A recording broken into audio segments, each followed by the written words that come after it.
अस्सलाम वालेकुम एवरीवन। तो हम बात कर रहे थे वैस्कुलर डिसऑर्डर्स ऑफ बावल की, जिसमें मैंने आपको ब्लड सप्लाई इंटेस्टाइन की क्या होती है मोटी मोटी सी बताई थी। मतलब डिटेल्स में मैंने कोलिक आर्टरीज आपको नहीं बताई, सिर्फ मैंने आपको मेन मेन जो सुपीरियर इन्फीरियर मेसेंटेरिक थी वो बता दी। अब जो वैस्कुलर डिसऑर्डर्स ऑफ बावल हैं वो उनमें सारी वो बातें आएंगी जिसमें कहीं भी ब्लड सप्लाई या तो कॉम्प्रोमाइज़ हो रही है या फिर बिल्कुल ही ख़त्म हो रही है। जिसमें से सबसे इंपॉर्टेंट जो कंडीशन है वो है इस्कीमिक बावल डिजीज़। SCQ में शायद एक दफ़ा कभी आई हो लेकिन ऑलमोस्ट नहीं आती, लेकिन इंपॉर्टेंट इस वजह से बिकॉज ये एक ही एक वैस्कुलर डिसऑर्डर है जो ज़्यादा लाइक इंपॉर्टेंस रखता है, इस वजह से आपको इसके बारे में पता होना चाहिए। MCQs तो जाहिर है आ सकते हैं। इस्कीमिक बावल डिजीज नाम भी बता रहे हैं, इंतहाई आसान सी बातें हैं इसमें कि आपके पास कोई भी ऐसी कंडीशन जिसमें ब्लड सप्लाई टू द इंटेस्टिन्स, जो स्मॉल भी हो सकती है लार्ज इंटेस्टिन भी हो सकती है, वो डिक्रीज हो जाएगी, कॉम्प्रोमाइज हो जाएगी, तो उस एरिया का जिस एरिया में वो सप्लाई करेगी इस्कीमिया हो जाएगा। इसको हम कहेंगे इस्कीमिक बावल डिजीज। ठीक है, अब आपको पता है कि अब जो ब्लड सप्लाई जाती है उसमें मतलब जाहिर सी बात है कि 4 लेयर्स होती हैं हमारे पास। ठीक है, एपिथीलियम है, यानी अगर मैं इस तरह जिस तरह पूरी GIT में 4 लेयर्स होती है, म्यूकोजा, फिर सब म्यूकोजा होता है, फिर हमारे पास होता है मस्कुलैरिस लेयर यानी मस्कुलैरिस प्रोप्रिया, और फिर है सिरोजा। इंटेस्टिन्स में हमारे पास सिरोजा होता है। सिरोजा का मतलब है कि आपका एडवेंटिशिया है जिसको पेरिटोनियम ने कवर किया हुआ है।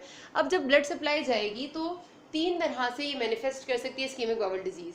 या तो सिर्फ और सिर्फ ये होगा कि नीचे से एरियाज की, क्योंकि ज़ाहिर ब्लड सप्लाई इस तरफ से जा रही है और आहिस्ता आहिस्ता म्यूकोजा तक पहुंच रही है। ठीक है, तो या तो हमारे पास ये होगा, हम आपको पता है कि हमारे पास जो ब्लड सप्लाई जा रही होती है वो किस तरह से होती है। आपको जब नज़र आता है तो ऐसे पूरी एक हमने पूरी इंटेस्टिन बनाई हुई होती है। ठीक है, लार्ज इंटेस्टिन है ऐसे करके, बीच में स्मॉल इंटेस्टिन है, और हम कहते हैं ऊपर से ब्लड सप्लाई हम इस तरह से बना देते हैं। ठीक है, यानी ब्लड सप्लाई ऊपर से जा रही होती है। ऊपर से जाने का मतलब ये है कि सबसे बाहर की तरफ जो इनकी कवरिंग होगी उसको सबसे पहले ब्लड सप्लाई होगा, और सबसे बाहर की तरफ क्या होता है, सिरोजा होता है। जैसे जैसे अंदर जा रहे होते हैं वैसे वैसे मस्कुलैरिस म्यूकोजा आता है, फिर सब म्यूकोजा, और फिर म्यूकोजा। म्यूकोजा इसकी उस तरफ होगा जो इसकी ल्यूमिनल साइड होगी, जो ल्यूमिन की तरफ फेस कर रही होगी उस तरफ म्यूकोजा होता है। ठीक है, और बाहर की तरफ से ब्लड सप्लाई जाती है, यानी ब्लड सप्लाई या ब्लड जो वेसल है वो यहाँ से अंदर की तरफ ब्लड को सप्लाई करेगी। तो 3 तरह से आपकी इस्कीमिक बावल डिजीज मैनिफेस्ट कर सकती है। या तो सिर्फ और सिर्फ जो है, क्योंकि यहाँ से ब्लड सप्लाई जा रही है, अगर सबसे पहले ब्लड सप्लाई में कमी आएगी तो सबसे पहले जो एरिया इन्वॉल्व होगा वो वाला हो सकता है जो सबसे दूर है ब्लड सप्लाई से, यानी कि म्यूकोजा जो है वो सबसे पहले इस्कीमिया के इफेक्ट में आएगा, क्योंकि यहाँ पर तो ब्लड आ ही जाएगा किसी ना किसी तरह, यहाँ से ऊपर जाते जाते इधर तक पहुंच जाएगा लेकिन म्यूकोजा तक नहीं जा सका। ठीक है, तो सबसे पहला टाइप जो होता है वो होता है म्यूकोजल इन्फार्क्शन या mucosal type of ischemic bowel disease, जिसमें सिर्फ म्यूकोजा इन्वॉल्व होता है। दूसरा वाला वो है जिसमें हमारे पास अब जो ब्लड सप्लाई आ रही है वो इतनी थोड़ी है कि वो सिर्फ और सिर्फ सिरोजा से मस्कुलैरिस लेयर तक आ सकती है, और सब म्यूकोजा भी अब शामिल हो गया इन्फार्क्शन में। तो जो दूसरी टाइप होती है वो होती है म्यूरल इन्फार्क्शन। ठीक है, तो पहली टाइप क्या है जी, म्यूकोजल इन्फार्क्शन, जिसमें सिर्फ म्यूकोजा खराब हो रहा है या उसमें ब्लड नहीं पहुंच रहा। दूसरा है म्यूरल इन्फार्क्शन, म्यूरल में आपका म्यूकोजा और सब म्यूकोजा दोनों में ब्लड नहीं पहुंच सकता।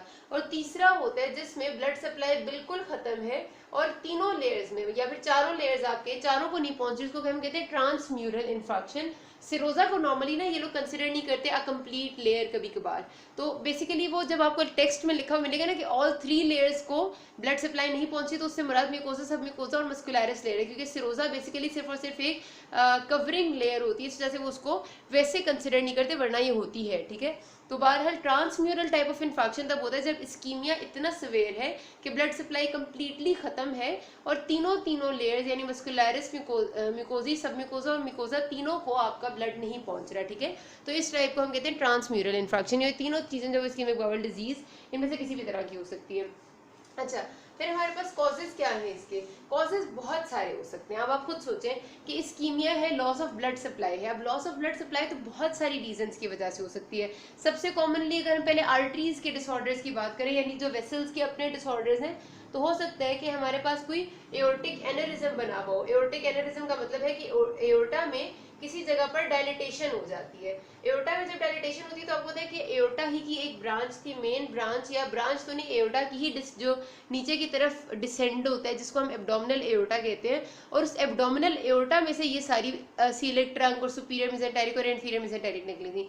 अगर एओर्टिक एनेरिज्म कहीं बना हुआ होगा तो डेफिनेटली इन सारी आर्टरीज की जो सप्लाई है, ब्लड सप्लाई, उस वो कॉम्प्रोमाइज हो जाएगी और इस्कीमिया हो जाएगा। ठीक है, तो आर्टरीज के डिसऑर्डर में हम एओर्टिक एनेरिज्म देख सकते हैं।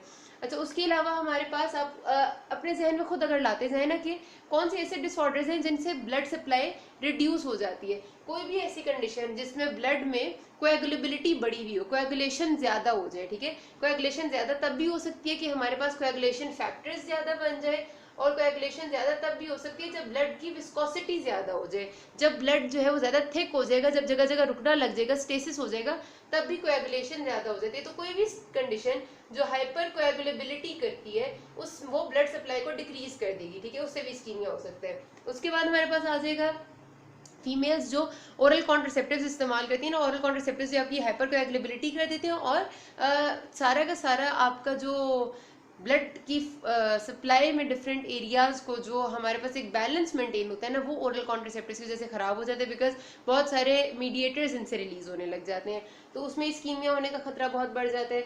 फिर अगर आपकी किसी और आर्टरी में एम्बुलस मतलब कहीं थ्रोम्बस बना हुआ था, सपोज करते हैं आपकी लेग्स में कहीं पर थ्रोम्बस था, वो थ्रोम्बस डिसलॉज होके एम्बुलस बन गए और वो एम्बुलस आके किसी आपकी इस आर्टरी में मतलब किसी भी आपकी एब्डोमिनल आर्टरी में फंस गया है आगे, तो जाहिर सी बात है उस एरिया का इस्कीमिया हो जाएगा। तो एम्बुलाइजेशन जो है वो भी आपकी बहुत ज्यादा फर्क डाल देती है, ठीक है। एम्बुलाइजेशन से ज्यादा थ्रोम्बस क्या होता है, थ्रोम्बस को एक बिग क्लॉट जो बना हुआ होगा किसी और आर्टरी में, और जब वो अपनी जगह से डिसलॉज हो जाता है तो उसे एम्बुलस कहते हैं, और वो डिसलॉज होके आके फंस जाए अगर सुपीरियर मेसेंटेरिक आर्टरी में, तो उस एरिया का तो सारा इस्कीमिया हो जाएगा, ठीक है।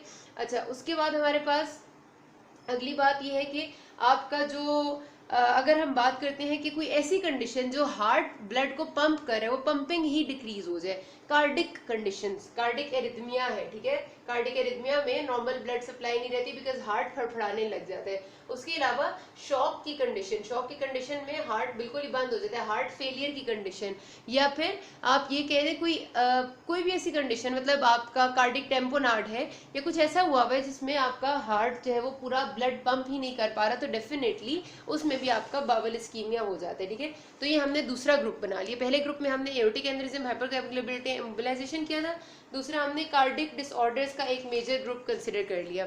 अब जो तीसरी चीज हो सकती है वो ये हो सकती है कि हमारे पास हमने कोई ऐसी चीज ली हुई है जो वेजो कंस्ट्रिक्शन कर रही है, ठीक है।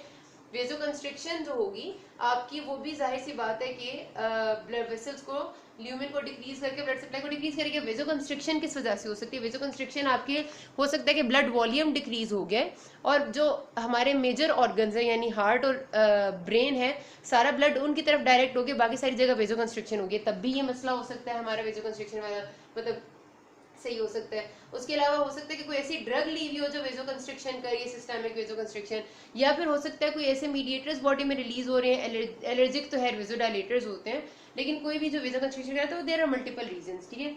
अच्छा, उसके बाद हमारा डिहाइड्रेशन में, यस डिहाइड्रेशन में आपका ब्लड सप्लाई डिक्रीज हो जाती है, तो इन एनी केस, ठीक है। उसके अलावा हमारे जो नियोप्लाज्म्स हैं, पोर्टल हाइपरटेंशन है, कोई ट्रॉमा है, एब्डोमिनल मैस है, कोई ऐसी चीज जो बाहर से आर्टरी पे कंप्रेशन डाल रही है, ठीक है, कोई भी नियोप्लाज्म है, कोई ट्रॉमा है, कोई हर्निया है जो स्ट्रेंगुलेट हो गई है, तो बहुत सारी ऐसी चीजें हैं जो इस्कीमिया कर सकती हैं, और जो भी चीज इस्कीमिया करेगी वो इस्कीमिक बावल डिजीज कर सकती है, ठीक है। तो मेजर मेजर मैंने आपको कॉजेज बताती हूँ, आपकी बुक में भी इसी तरह लिस्टेड है, तो आप इनमें से मतलब जो ये मेन ग्रुप्स को याद रखने के, कार्डिक कॉजेज की वजह से हो सकता है, फिर वेजो कंस्ट्रिक्शन के कॉजेज की वजह से हो सकता है, फिर प्रेशर इफेक्ट्स की वजह से हो सकता है, जो ट्यूमर की वजह से हो सकता है, हर्निया का हो सकता है प्रेशर, उसके अलावा एओर्टिक एनेरिज्म, हाइपरकोएगुलेशन, ये मतलब these are the main groups, ठीक है, इन सबको आपने याद रख लेना है। अच्छा, पैथोजेनेसिस क्या होती है, बेसिकली आपका जो ये इस्कीमिक बावल डिजीज है ना, इसमें शुरू में जो एकदम इस्कीमिया होता है वो इतना बड़ा मसला नहीं करता, जबकि रीपरफ्यूजन इंजरी जो होती है ना, दोबारा से जब रीपरफ्यूज होगा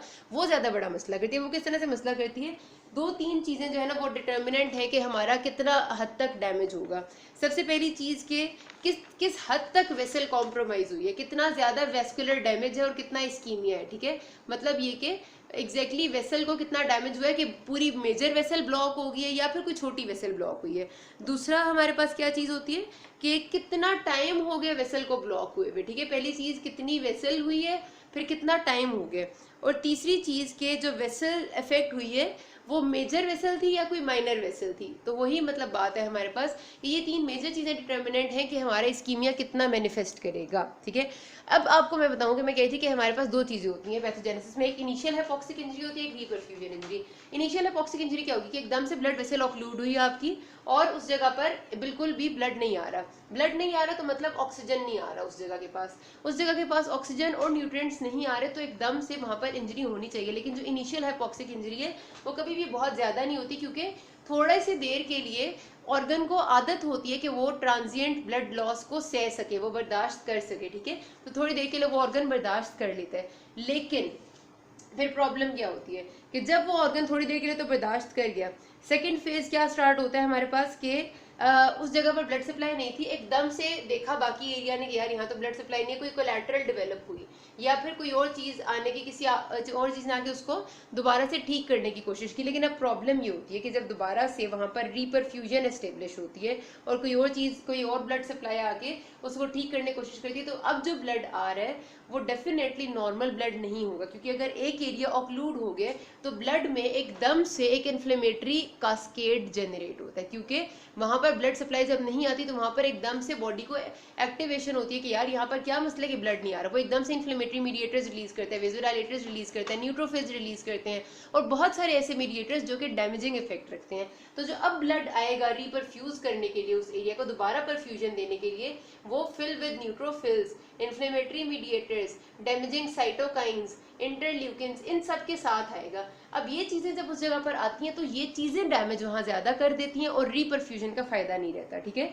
तो बेसिकली रीपरफ्यूजन इंजरी जो है it is the major causative agent of the damage. और फिर डैमेज के लिए ज्यादा वल्नरेबल एरियाज कौन से होते हैं हमारे पास? दो एरियाज हैं जो बहुत वल्नरेबल है, ये मैं अगले पार्ट में बताती हूँ। फिर हेमोराइड्स भी अगले में डिस्कस कर लेंगे। अभी तक कोई मसला हुआ you can ask me. Thank you.